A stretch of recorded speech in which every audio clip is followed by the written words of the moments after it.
Hey everyone, welcome to This Week in Sim Racing, and this is the 4th of December 2021, and there's been a lot happening this week and I'm going to go through all of it later on in this video. And remember, this video I keep to 5 minutes long to make it really bite-sized for you guys.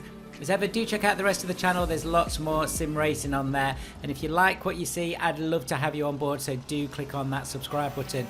First up then, Assetto Corsa. So it's been a pretty quiet week in Assetto Corsa, and I know a lot of us are waiting for updates, especially for CSP, so I'm sure they're coming very soon. I do know there is a ton of work happening on CSP and on Pure, so as soon as those new bits of information and releases are out, they will be on the channel, and I'll also cover them in this weekly news segment. Elsewhere in Assetto Corsa, there's a couple of great new mods out this week. It is of course the Jeddah F1 Grand Prix, and this update by Paya that's on Race Department has a number of billboards, animated displays, and all the curbs updated. Another one that caught my eye is this GT Sport classes for Assetto Corsa by Stefan Clift. So this tool allows for cars to be divided into categories based on class, just like in Gran Turismo. That is really fantastic, so I'll drop both those links in the description below.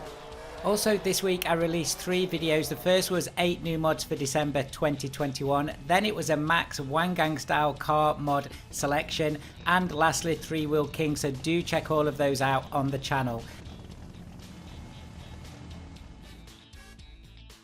Next up, we're over to rFactor 2 that has had a major public release this week. So this is one that's been running in beta and it is now released fully to you guys.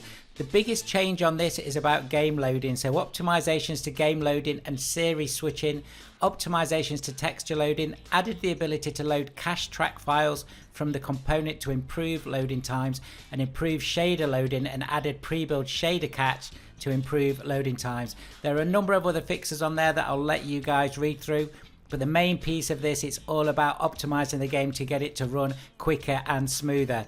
Next up, we're over to Assetto Corsa Competizione, and with the recent major release of 1.8, there are a number of other updates on the latest hotfix. These fixes are covering gameplay, UI, graphics, physics and controls, and the top 3 on the gameplay were fixed GT3 gen selection in Open Championship, fixed pit window length settings in Championship, and Mike Panama mounting selection now excluded from wet track limits. Remember guys to make sure your Steam's updated, and these will all update automatically.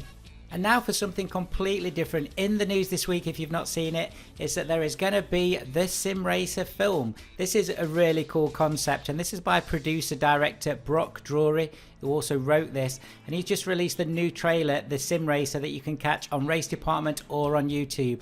Actor Roman Bolin will play the main lead, Luke Wallace, in the 90-minute take on a sim racer racing to save his house from a bank foreclosure by entering a big payout tournament. This should be a lot of fun, so do keep your eyes peeled for that. Next, we're over to Automobilista 2, which has had some major updates this month. The first of the big updates is a new patch. This is hotfix 1.3.1, and this has been released after the huge 1.3 update. There's a number of fixes on there that I will let you read through. These cover everything from general to audio and physics updates. The big news though is Automobilista 2 Racing USA Part 2 is coming out, and that's going to have all sorts of different great new content.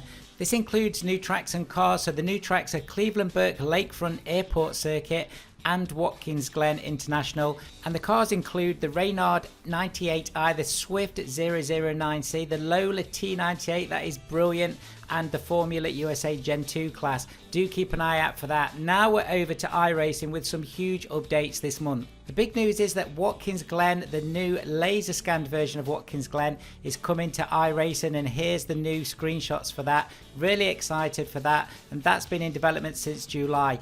Also, the release of Season 1 for 2022 is close, and there's going to be 2 new cars in that. The first is this Civic Type R with nearly 400 brake horsepower. That is going to be a lot of fun to drive. And the second one is the Hyundai Elantra CN7. Both of them look awesome. I think one of them is going to make the thumbnail for this video. They're going to be great fun. So lots of big updates coming in iRacing for the new seasons.